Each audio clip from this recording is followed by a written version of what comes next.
working. Well, Sheryl, just can you hear me okay? I can hear you fine, Yeah, Tim. I'm loaded with LegalShield. I've been a rep for years, Excellent. but on both our businesses and our personal and all our employees. All right, so we are live here on the World of Ability podcast. I am with you here as always. I'm just doing a little bit of adjustment here as we are. Here we go.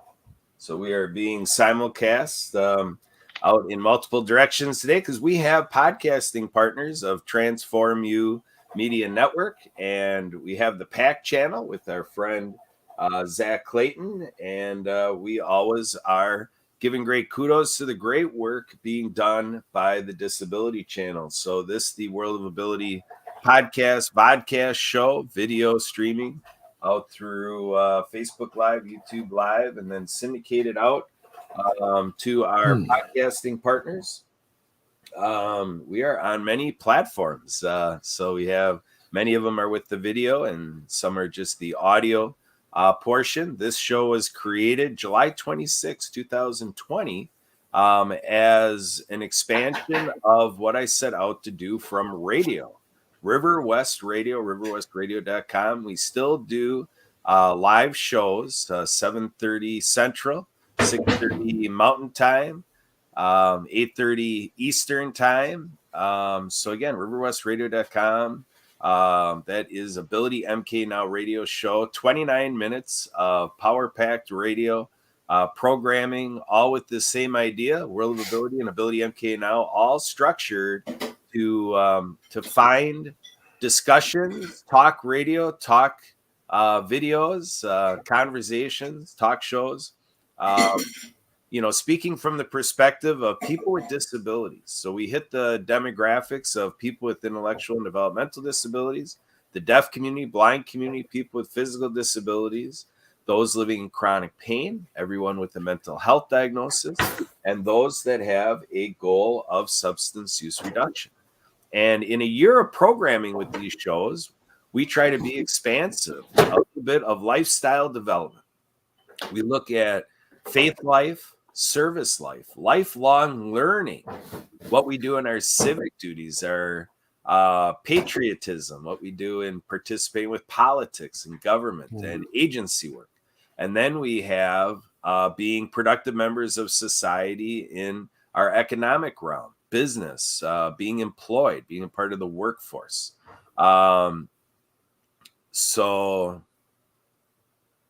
Emily is saying, are any of you going to have your video on? We all have our video on. So I don't know what Emily's trying to help us with production here. And so Emily, feel free to type back in here. What do you mean? Are any of you going to have your video on? We all have our video on. I don't know if she's having bandwidth problems. Sometimes with these shows, if you're not seeing our video, it might be because you're having bandwidth issues.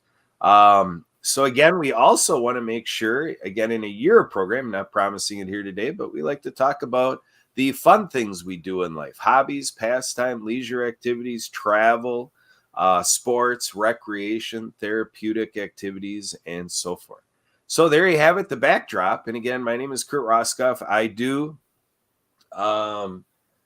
see that Denise is not here yet. We do. We have Barbara Weinstein is joining us, one of our regular panelists. Thank you for joining us, Barbara.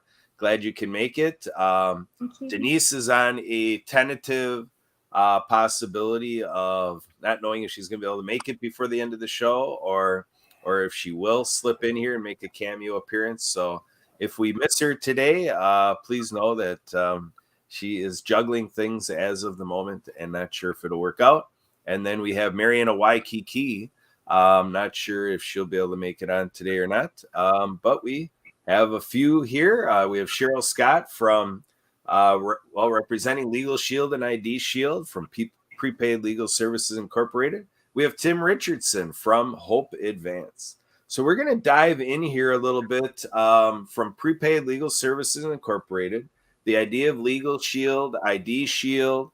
I got involved in disability services and disability advocacy, working with our legislators and thinking of the laws of the land here in the USA, Sheryl comes to us from Canada. So Canada. So Yeah. so we got an international show going here for sure. But for sure, the idea of making sure that our rights are protected and that we are on the correct side of our interactions and our business that we have, personal business, whatever it may be with others. And then I can share that I used to be a Primerica Financial Services representative, and the history there is with Art Williams and the Primerica company. There is this opportunity as insurance reps, to have a little value add, to reach a little bit into that prepaid legal services bucket.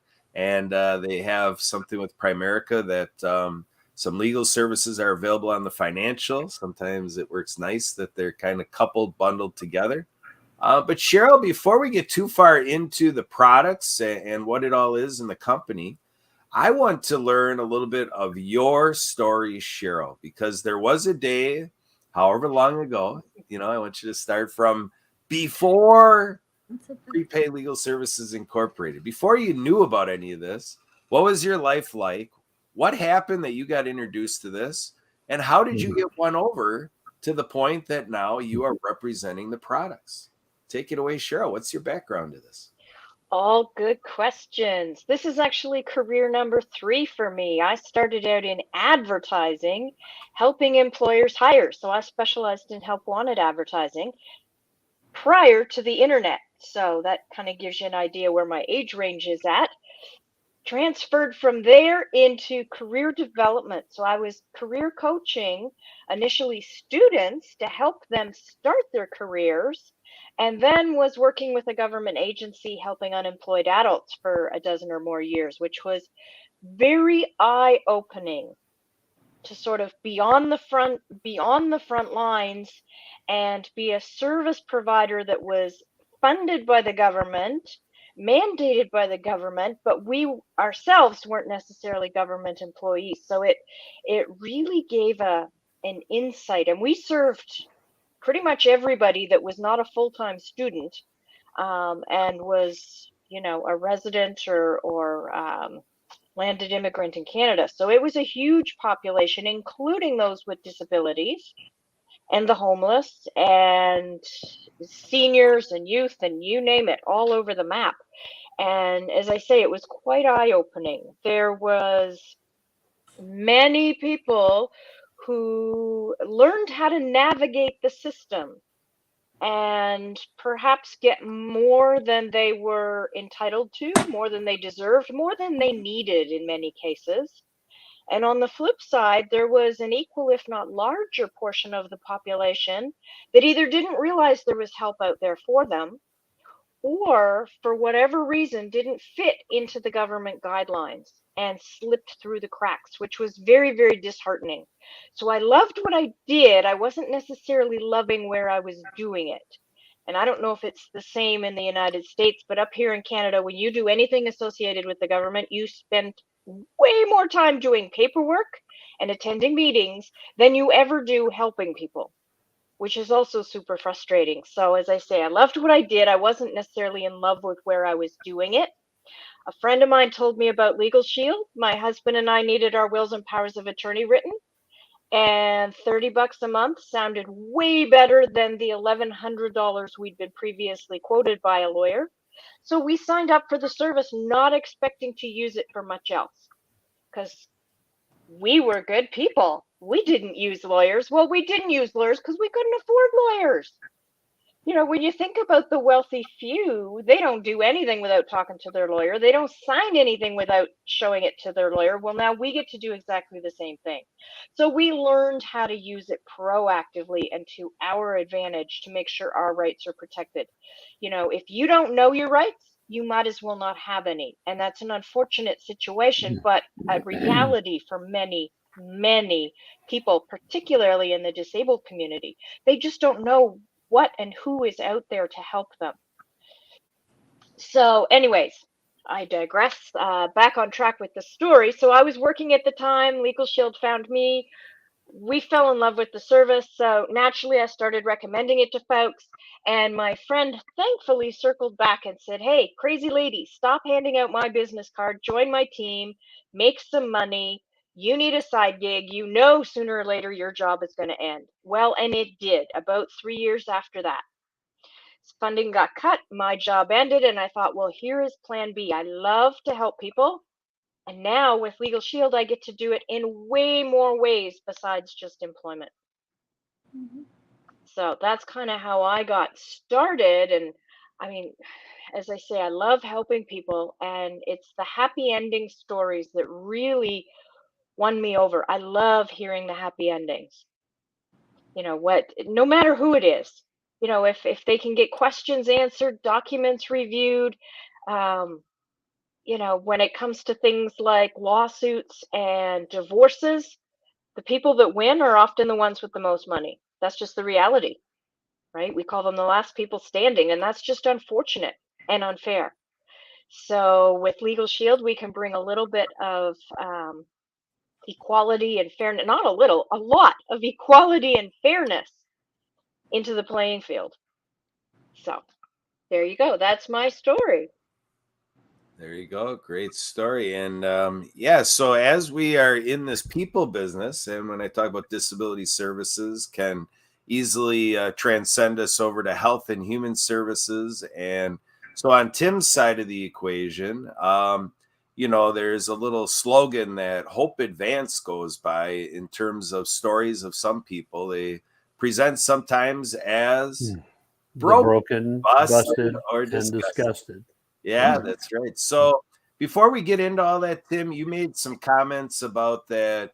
You are set up. Were you saying that you are a client of Prepaid Legal, or you got some? Yeah, was Prepaid Legal back in the day, and of course LegalShield, and then they changed the name again. I work with one of the top 100 in the country, Andrea Wacker, here in Colorado Springs area. Anyway, I actually ran across it over 20 years ago, was a member for a while, then became an associate. And that was all in the southern Indiana and Kentucky area. And then now what I do is one of our sub, I keep getting the terminology correct, but part of Hope Advanced is also called Advancing You Forward, where we work with people in their backgrounds, credit, tax liens, and student loans. Well, needless to say, in almost every one of those, they're going to need some kind of legal help. So we collaborate. We are not on the back end of that, signing people up as members and or associates, but we pass them off to the right people. And from the legal standpoint, it's always LegalShield. There is no, I'm doing this for you, Sheryl. You can thank me later. There is no reasonable alternative to LegalShield. Even if you're a business and you have an attorney that you use. I used to sell the business packages to the companies so they could check their stuff out with LegalShield before they went on the clock with their regular attorney they had on retainer. But you, in effect, as LegalShield member, have your own law firm, because an attorney is useless unless he's in the area of law you need them to be in, and with very few exceptions, such as trademark, copyright, and some of the IRS stuff, LegalShield membership gives you access to all that. So if you don't have it, you need to look into it. Obviously, Sheryl can talk to you. I guess you can cross state lines or country. Lost my ears. You can cross country lines, can't you? Yes, all of Canada. That's what I thought. So there you go. You don't need her to be in front of you except on a Zoom link or something. Okay. Yeah. So anyway, yeah, did they answer that? And it's quite honestly, what was the old phrase? One of the I don't go anywhere without it. Old American Express or whatever. I don't have American Express, but I don't go anywhere without LegalShield. I've got it personal, both my businesses and all my employees, with the exception, I think, of a couple of my part-timers, all have LegalShield. Brilliant. And ID Shield. It really is brilliant. is probably the best ancillary or benefit that any employer can provide through payroll deduction. And you don't have to pay for it. You can, or you can pay some of it, but it's well, I have 40 years of insurance experience. So that was also to me, if I'm going to talk to you about insurance, you're going to hear about LegalShield for one reason or another because you need it. Okay. Anything else you want to know about LegalShield? Oh yeah, we are going to take a deep dive into LegalShield because we're going to get into the fine print. And I studied business law, right. Back in technical college days at Moraine Park Technical College. I took a business law class, and one of the precepts that we were taught for Uniform Commercial Code is the reasonable person test. So we have one of our panelists here, Barbara Weinstein. I'm going to bring her in as one of our reasonable people. Hi, Barbara. I want to see what you're thinking of with this Prepaid Legal Services Incorporated conversation, LegalShield, ID Shield with identity theft protection. Have you ever heard of this company before, Barbara, or is this new? Yeah, I have. And, I know at times going to, what is it for? It was supposed to be for poor people that need legal help. And that was, oh, we don't deal with that. That's, it was very, very hard to get any help. And then I heard about LegalShield, and I was just thinking, well, it's going to be the same thing. It's going to be, you give your money, but then when you need help, it's not going to be anyone in the direction of where you need the help will be there to help you. So it's really exciting to hear that you'll have lawyers who work with all different aspects of the law, and you can find people to help you. So that was just exciting for me to hear that. That was really ear opening and eye opening to hear, and exciting to hear that, because I know I've seen again and again, the difference in somebody being heard is how good your lawyer is. Difference in being able to get help would have to do with how good your lawyer is, and that would have to do with how much money you could come up with. So this is an exciting concept for me. It's kind of like when we talk about, in other countries, how everybody has medical help. I'm going, wow, people can have good legal help. I'm excited. I'm glad to hear this.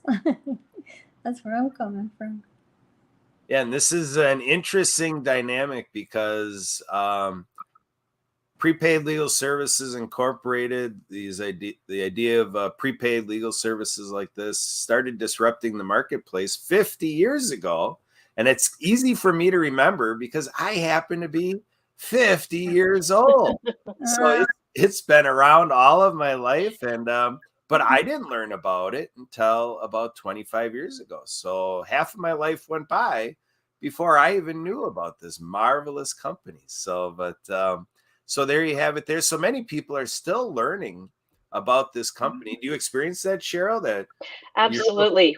We have barely hit 2% market share in the United States, and we're not even anywhere near 2% market share in Canada yet, meaning that more people don't know about us than do.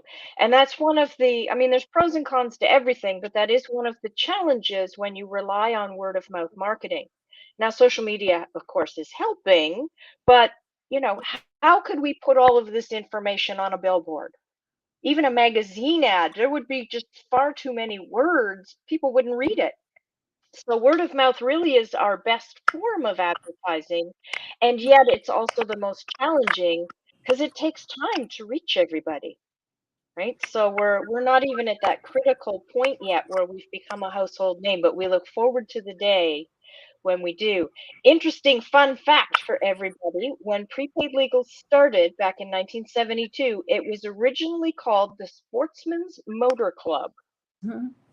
Because all they did was traffic related legal things. Now we've come a long way, and these days I've not run across anything that our lawyers can't help with to one degree or another. So yeah. Makes I know so I've much had my sense. traffic violations. I've been in traffic court myself. So, and I did not have the benefit of prepaid legal services incorporated, or LegalShield or anything like that. How about you, Tim? You got a perfect driving record? Are you? Well, I never had to use it for a driving record, but that's one of their unique systems now, especially with electronics. You can take a picture of the ticket, send it to your LegalShield office. In our case, it's in Denver, Riggs Avenue, and they'll represent you. And that if they were in Wisconsin, okay, and had an issue, and you wanted to disagree with the ticket, you're going to have to show up in court. You don't have to with LegalShield, unless it was some egregious criminal act of some kind, which they're not going to mess with criminal stuff. But the fact is, I don't care if you're at 2 a.m. and on Christmas morning and you have an incident, and it's pretty obvious that they're not on your side necessarily, or don't know, because so much of that you can't say anything. Who are you going to call? Your attorney. And you do. And guess what? If you call your attorney in Wisconsin at 2 a.m. on Christmas morning, you will get a live body. It's one of the attorneys assigned to be on that 12-hour shift and represent you in an emergency. Who cares if you're from Hawaii or wherever? They'll represent you. So it is real deal. And the stories that Sheryl can tell you, and some of the ones that I've heard, and a couple up close and personal with identity theft, etc. And I've never had a legal issue come up that bothered me. Why? Because I got LegalShield. I call it. I'm in the middle of one right now, but it's just collections, and not collecting from me, but from one of my customers. And I thought, well, you thought you're going to get away with this? You're not. You're going to get a letter in the mail next week, and it's going to have 6 names on it from a legal firm. All right. Do you think they'll open that? Yeah. And if they don't, they still have problems. And the fact is, you think they'll pay the bill? Oh, they will. Okay, I guarantee you they will. And it's just for the cost of my membership as a business. Then I had a trademark question, and we're still working on that. But they're sending me the specific referrals through their system of the trademark attorneys that I can talk to. And it didn't cost me anything to talk to either one of them, unless I would go ahead and actually do business with the trademark attorney. But I have a specific network discount, etc. Very almost similar to insurance networks in so many cases. So, and the legal world is really tough to navigate by yourself. No, it's impossible to navigate by yourself. I've got an employee that works for me now saying, well, my brother-in-law is an attorney. Yeah, guess what kind of attorney he is? He is a labor attorney and totally useless to work with her in her divorce case. He can't. And guess what? He's going through a divorce. And he took even though he knows some people, but he isn't running that circle. So he's taken some advice from her and some of the attorneys that were recommended to her. Because it's gonna be a contested divorce. That's another story. Sheryl can do all that. But anyway, yeah, I've had them. I know. I think my membership has been 2 different things, over 20 years total between the 2 of them. This particular one's like 14 years. So. Awesome. Yeah, I've got one of a good friend of mine who is also now a LegalShield associate. LegalShield found him about 4 or 5 years ago when he was in a 5-month dispute with his landlord. Now, my friend Mark is completely 100% blind. And that's happened over a number of years, but he is now 100% blind. And the issue he was having is his stove, the thermostat had broke. And whenever he would set his oven to 325, 350, usual baking, cooking temperatures, it was going to over 600 degrees. Crazy dangerous for anybody, let alone somebody who's fully blind. So he politely went to the superintendent and the landlord and said, hey, my oven needs fixing or replacing. Yeah, we'll get to it. Yeah, we'll get to it. Yeah, well, 5 months later, he heard about LegalShield and thought, okay, here's something I can use, because he couldn't afford to call a lawyer over something as small as this. Got this membership, spoke to the lawyers, they wrote a letter, bam, He got a new stove with dials on the front, super important when you're blind, an apology letter, $500 rebate on his rent, and he has never had an issue with his landlord since. He calls, they jump. Now, was the 5-month delay previously because Mark is blind? Who knows? Maybe they're like that with all their tenants. But the reality was, Mark, he's a professional clown. He does not make 6 figures a year. It's what he can do being fully blind. So, he couldn't afford a regular attorney. Here in Ontario, they're average $450 an hour. So it just leveled the playing field for him. And then more recently, just this past December, he went to get a line of credit through the bank, and they said, sorry, your credit's maxed. He said, what are you talking about? Well, turns out somebody'd gotten a hold of his social insurance number and a bunch of other pieces of identity and took out a $30,000 line of credit in his name. He had no idea. Now, again, would the situation be any different if he was cited? I don't know. He might have discovered it sooner. I'm sure whoever stole his identity probably did it digitally and don't even know that he's blind. But still, again, it levels the playing field, right? Because he only had to make one phone call. No stressing, no guessing. Our licensed investigators went to work to figure out what had been stolen out of his identity. Was it some of it or all of it? And then they did whatever the heck it is that they do and fixed it all.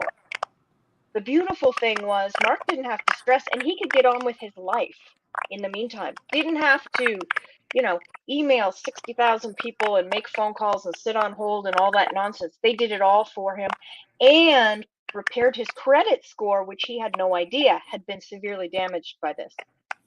So, a couple examples. I mean, he alone has dozens of stories. But yeah, it can be powerful. It's everything from the trivial to the traumatic. But the reality is when something's happening to you, it's traumatic no matter how trivial it is. I'm excited. I see how this can help so many people, because when you've been really poor and then all of a sudden you're getting something like food stamps, you're getting some medical help, and then you're terrified to make any money. You're terrified to not be poor because you know what it was like before you got that help, and you're not sure what to do, what you can do. This would help so many people, to know that there's someone they could call and it's okay. They'd be, within the law and they're not going to lose anything. Absolutely. And just being able to make those phone calls is so empowering for everybody. I mean, COVID was a great example when it started. I mean, how many things changed day by day when it came to government help and government assistance and what you could do and couldn't do, particularly. I mean, employees didn't know their rights. Employers didn't understand their responsibilities. And it was just mayhem out there. And for the folks that had LegalShield, they could just pick up the phone and call the lawyer and say, hey, what help is there for me? Me, the individual, me, the business owner, me, the employer or the employee. What avenues is there? And they could help them navigate all of those weeds and come out on the other side without having, maybe gotten something they weren't entitled to and now have to pay it back, or vice versa, missed out on something that they were entitled to that could have really helped them out, and they just didn't even know it existed. I don't know about the US, but here in Canada, there is lots of money to be had in terms of grants and loans and scholarships and all kinds of money, government and otherwise. The trick is finding it. Most of it's not advertised, which is crazy. Absolutely crazy. Yeah, I just want to share a quick story that is an unusual traffic violation story that was under my name, and I was involved because my name was involved, but otherwise it wasn't my activities that Texas was really clamping down on. So I go to my mailbox one day and I get correspondence from the I think it's like the Northern Texas Tollway Authority or something like this. And so when I look into it and I see what they were coming after me for, the story starts with that Sue and I, my wife Sue and I, and our daughter Alana with some friends were heading up north in our camper. And our camper ended up with engine failure. The engine blew. So we had a situation where we just, had the thing towed to a junkyard. And then we just proceeded with the other friends. We just got out of our camper and just, got resituated in the different vehicles and just went on our weekend trip. And we never came back for that camper. So here you have plates on a camper. And we never, we never did anything with the DMV about those plates. We just completely abandoned the situation. And so now here I'm getting this correspondence that, a habitual offender, with the tollways of Texas and, through that license plate number. And so that there I sit. I wasn't doing any of that stuff in Northern Texas, but it was in my name and they were coming after me. And I'm making repetitive calls and communications to clear my name. And then I talked to basically the highest person in authority at the Northern Texas Tollway Authority. And she tells me, she's like, it sounds good, but we're coming after you. And I'm like, whoa. And the coincidence would have it on the disability side of things. I just recently started work being appointed by Governor Scott Walker to the Wisconsin Council the Wisconsin Council on Physical Disabilities. So I started to put that in there. I'm like, just so you know, I'm working with Governor Scott Walker and, you're kind of creating a Wisconsin versus Texas, combat here. I just tried to match your vim and vigor for the strong language and, but it was going nowhere. So now I'm in a pickle. So what do? Is I call our county sheriff and, so they end up having a deputy come to my house and we're going through this thing. And so he's calling the phone line because he gets it, how I'm getting the short end of the stick. We're having conversations like, oh, you're lucky that there wasn't a death, by a vehicle with, whatever this vehicle is with your plates on it. You're lucky there wasn't a death because then you're, maybe he would have had to come to my house and throw me in jail until it was situated. But wow, what a rigmarole. And so we're going back and forth and nobody can help us. So it looks like I'm going to be like up against potential, like the penalty if I don't clear this all or pay the fines and all that is to be a felon. They basically run you through hearing, and potentially hearing is to come out of it as a felon. And so the one thing I noticed in all this communication and research I was doing looking into it was they have a fraud line. So I call the fraud line, get into that. So I end up talking to the guy at the highest level of their fraud services, and he gets it now. So he understands it. So fortunately, I did enough work with this that I ended up clearing my name. But wow, what a situation to see your name as a habitual offender, to have this, court processing on documents where, if you don't pay the fine and show up in court down there in Texas, result is the judge could just throw the gavel and you're a felon. Boom. With all the fines and everything that come on top of all that. So yeah, things can get real serious real fast. That was an interesting experience for me. But I want to get back to Tim here with Hope Advanced. That's an interesting story. Sheryl and I met through the Happy Neighborhood Project. And with the Happy Neighborhood Project, there's a professional I met out of Ohio. And of all things, this health professional out of Ohio knew about a group in Colorado Springs, Colorado, where Tim Richardson from Hope Advanced is a part of this group. And so we've been networking and collaborating ever since. It's a VetNet group. Veterans Network out of Colorado Springs, Colorado. They host some of us on Zoom while there's like 30 people in a room at Hope Advanced. Tim hosts this group every week on Tuesdays. And but let's get back to this mantra: broken, busted, and disgusted. So Tim, take us back to before you were serving the broken, busted, and disgusted. How did you come to a moment where you were inspired and you felt there was a calling for you to be in the social service this way? And how did you ever come up with the name Hope Advance? What's the backstory to all this? Because honestly, I don't know that you ever told it to me. So let's do it right here. Well, okay, I'll give you the short version with the highlights. 1967, I'm a senior in high school. I was a September baby, and in the U.S., that means you got to start early, so you're the youngest of your senior class.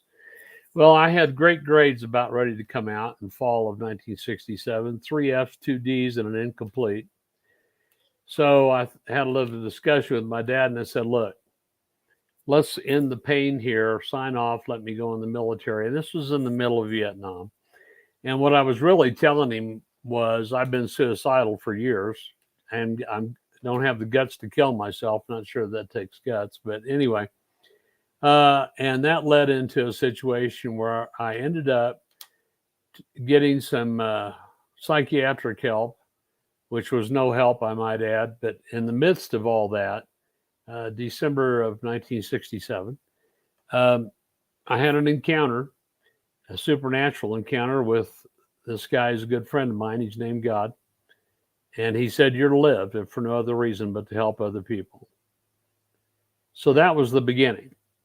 And that situation at that time was not good, but in 90 days, everything changed. And one thing, and my life changed. I got back on track, headed in the right direction, quote unquote, but discovered I couldn't save the world, but that didn't bother me because I heard that voice. So now we'll fast forward to 2016, and I was on my way out here to Southern Colorado to Woodland Park. And without all the backstory involved, on the way, I stopped at my cousin's in Missouri. And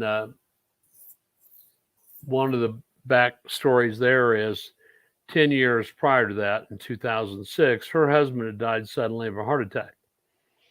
And their 12-year-old son was present when he died on the sidewalk at the house or the driveway.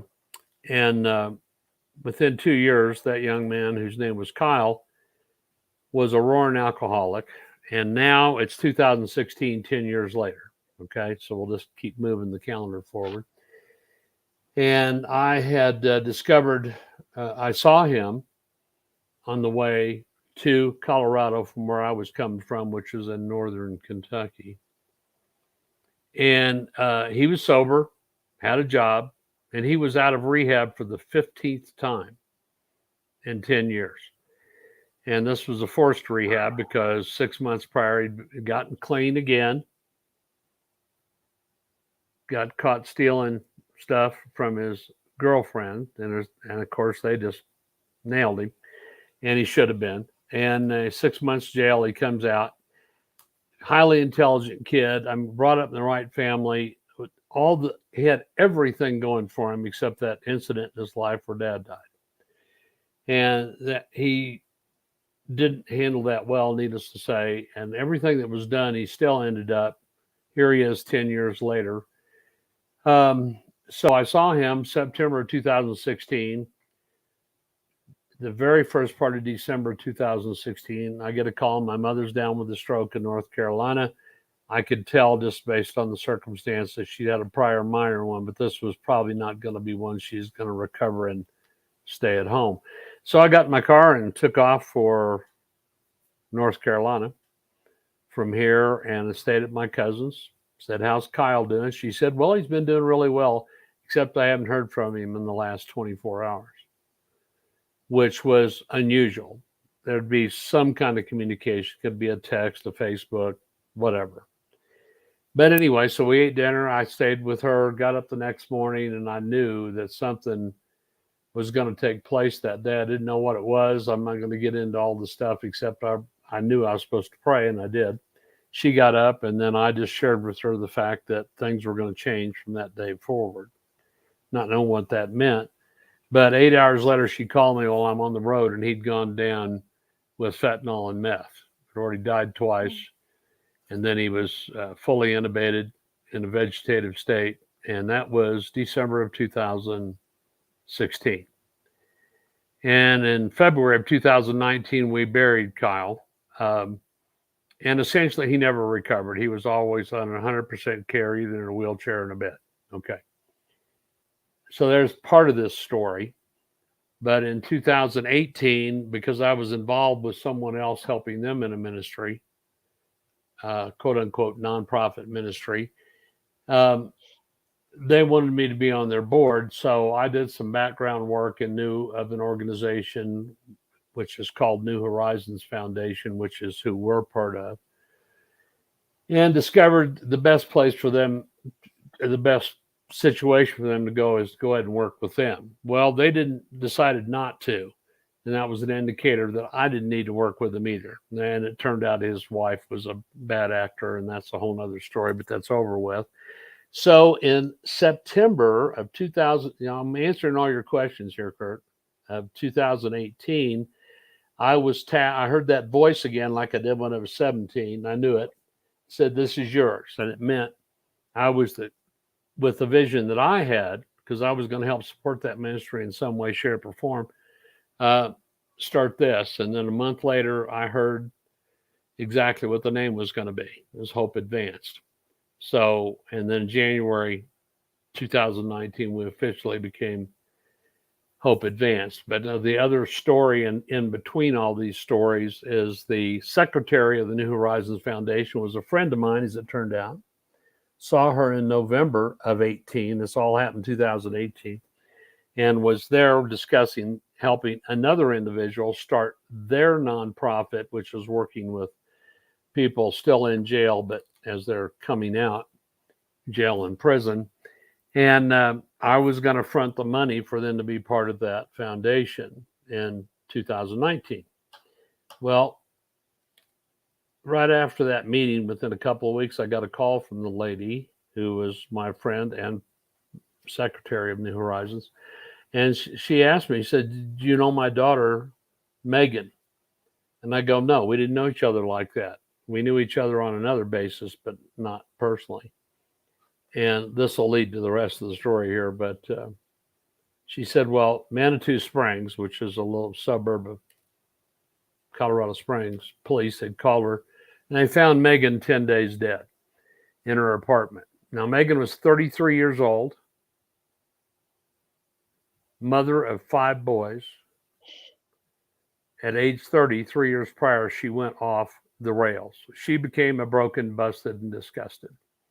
Nobody knew why, but she was the darling of the family. 5 kids, military marriage, everything was hunky-dory. She was a praise and worship leader, one of the praise and worship leaders of the largest church in Colorado Springs, which was tens of thousands of people. Anyway, but at 30, she went off the rails. We discovered later through her diary it was a marriage issue, okay? But she'd been out of rehab at least 5 times. And, of course, now she's the black sheep of the family, except mom and dad still loved her, but they weren't giving her money or shelter or anything like else. But she saw mom and dad shortly after I'd seen mom in November of 18. And everything seemed hunky-dory. She had a job, had an apartment, had a cat, had her car. Life was good, and she was getting back on track. Essentially, she went home after that meeting with them in a short period of time, fed the cat, cleaned the apartment, and drank herself to death. And that's where they found her 10 days later. So I'm at the funeral a couple of weeks later, sitting right behind mom and dad. And her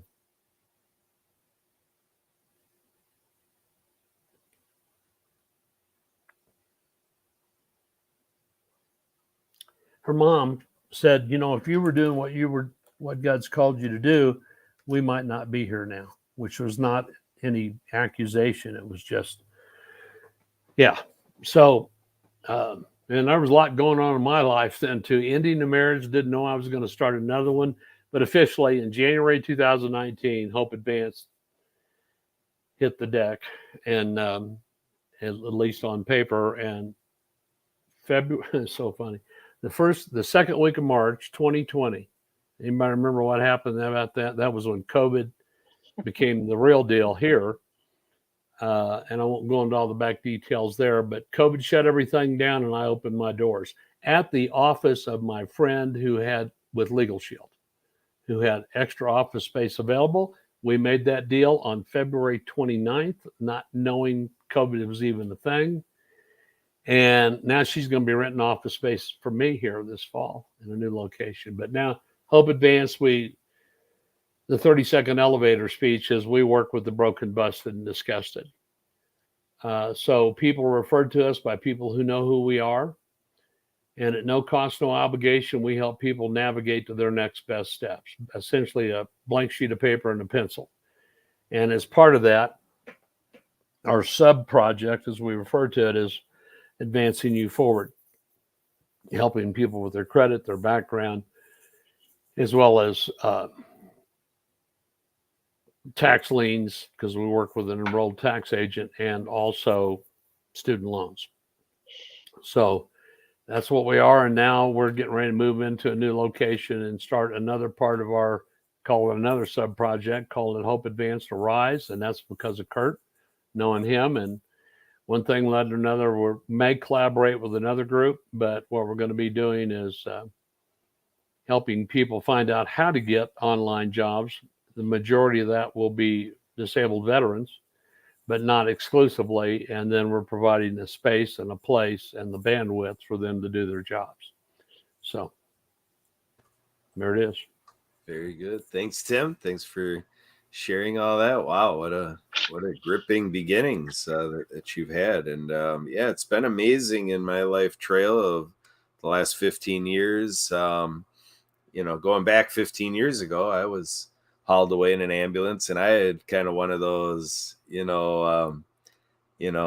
Heavenly Creator, I'm here to do whatever I need to do, because I didn't know if I was on my way out, having a heart incident, heart event, near heart attack. It wasn't a heart attack, but apparently, medically speaking, it's as close as you could get to a heart attack without having one, is what I went through. And so I have a lot of respect for those that do go through a heart attack, because I thought I was having one, but didn't. And I'm like, wow, if that wasn't even a heart attack, geez, I don't want to have a heart attack. So, but Barbara, we had some noise coming through your device, so Emily muted you, but I want to give you a chance if you can take a look at the StreamYard and click that unmute button. I want to give you a chance to react and get a little bit of what your thoughts are hearing Tim's story and this business of broken, busted, and disgusted. And but while she's working on that, Sheryl, what's your reaction to what we heard from Tim in this background with Hope Advanced?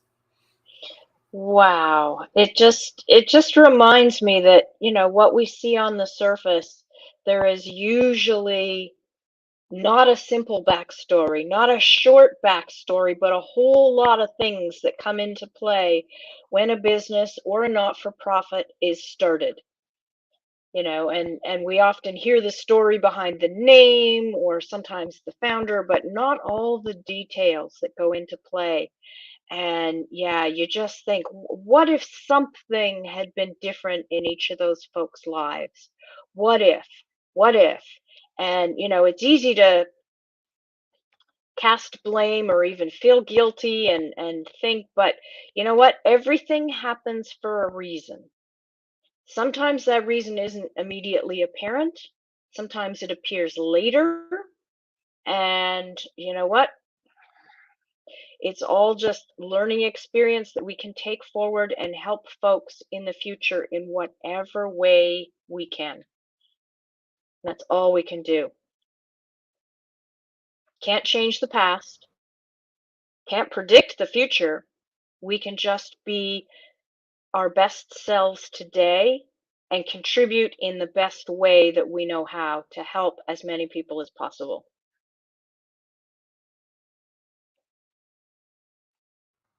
Absolutely. So Barbara, I have a text here to Emily to see if you're able to unmute yourself. I know you're trying. So I don't know if she as admin has kind of had an admin muting. So Emily, please check on Barbara's mic for us. But I want to just share a quick story that I've told on podcasts in the last year and a half before.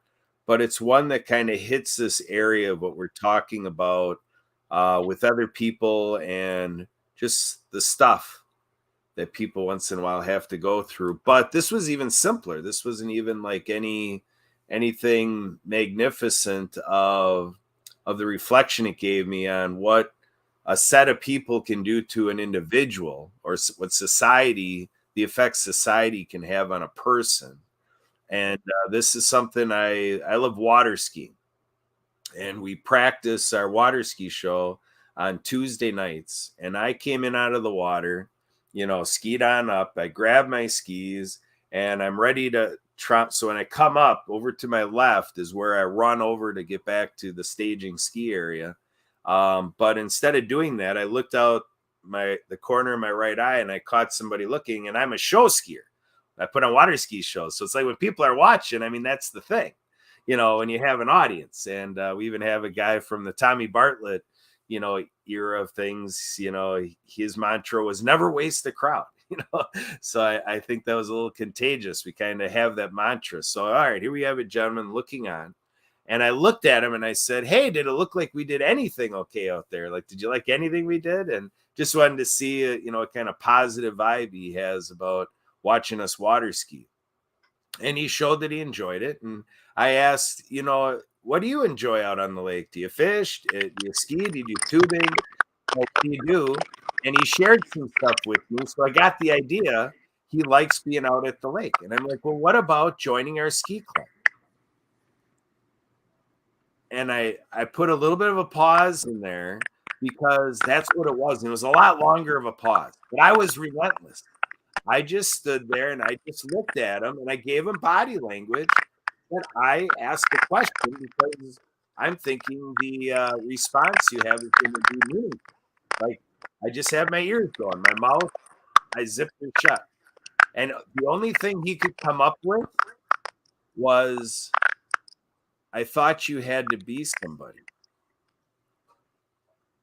Just think about, that really hit me. To really think that we have this dynamic, like Kurt Roskopf comes up, part of the ski club, and like I'm something, I'm all that, and like he's not worthy to be in the club with me.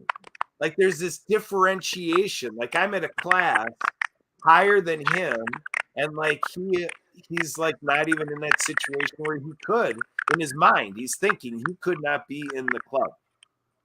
And I'm like, wow, to think that happens out in society, that we have, whether it's assumed or whatever, that people assume or presume that they don't deserve to do something that's right in front of them. And that's something I carried with me ever since that night. And this was like, I don't know, 6-7 years ago, maybe 8 years ago tops, But that really riveted me, because when you love something and then you see somebody excluding themselves from that equation, and it's coming from somehow how we present ourselves, like, hey, look at us, we're great, and you're lucky you can watch us, type of dynamic. And I think in other ways, we do this in our life path. We are with groups that have this group dynamic with other people. And this is what, in the last decade of my life, I've been aiming to serve. I've been trying to, deal with, biases and stigmas. So I guess that's where it comes from, is stigma. My hope, hope advanced, broken, busted, and disgusted. When we look at the stigma around that, that's what I hope we can spend the next decade of humanity working on, is that people don't need to feel that stigma, because when we think of our faith lives, that doesn't equate in our faith lives, does it? So, Barbara, I know that you came on mute. Now you're muted again. Emily, I don't know if you're out there, if you were trying to help the sound and muted her again, but if we get Barbara, I want to give you a chance to react and chime in on this conversation here. Take it away. Now I just was able to unmute. Now you can hear me, right? And there's not a lot of static. We can. Yay! And sometimes it's so much more simple than you can possibly imagine, right? Like scrolling up, scrolling down. It surprises me. You know, it's like when you can't find something and you say, oh, if I was a really smart person, where would I have put it? And then you go look there and it's there.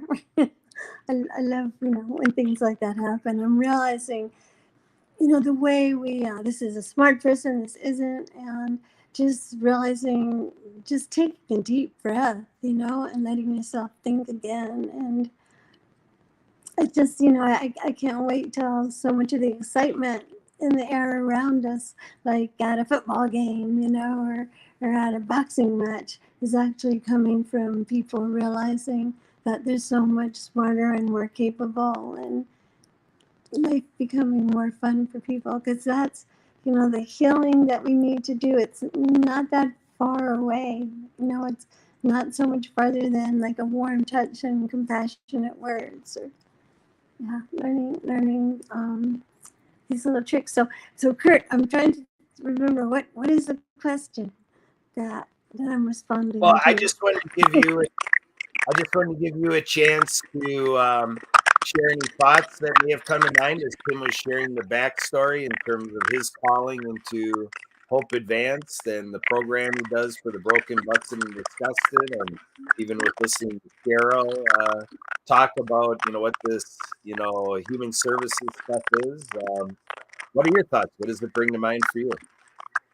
Yeah, and just as I was saying, as people realize how we can help each other, it's a matter of dialogue. It's more than anything. I think we keep having road work done here in Hollywood, Florida, because when people who have been elected to say, now where should the tax money go?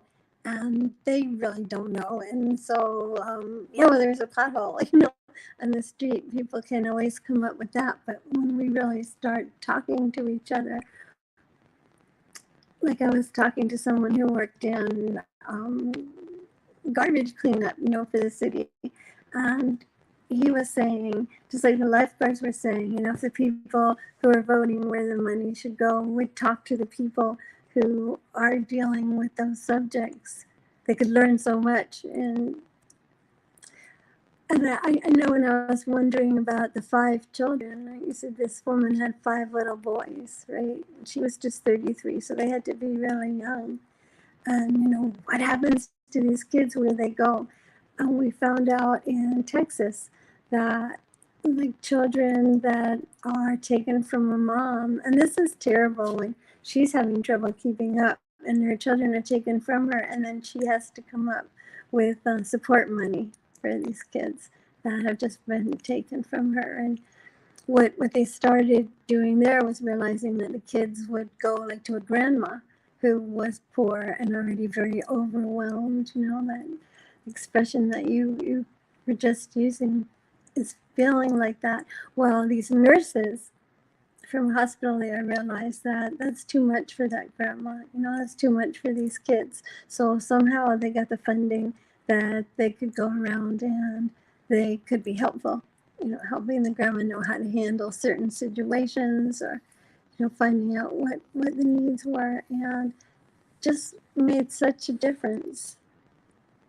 Because people, they don't even ask, like sometimes if you go to a show and you say, let's go sit up front, and oh, can't sit up front, all those seats are taken.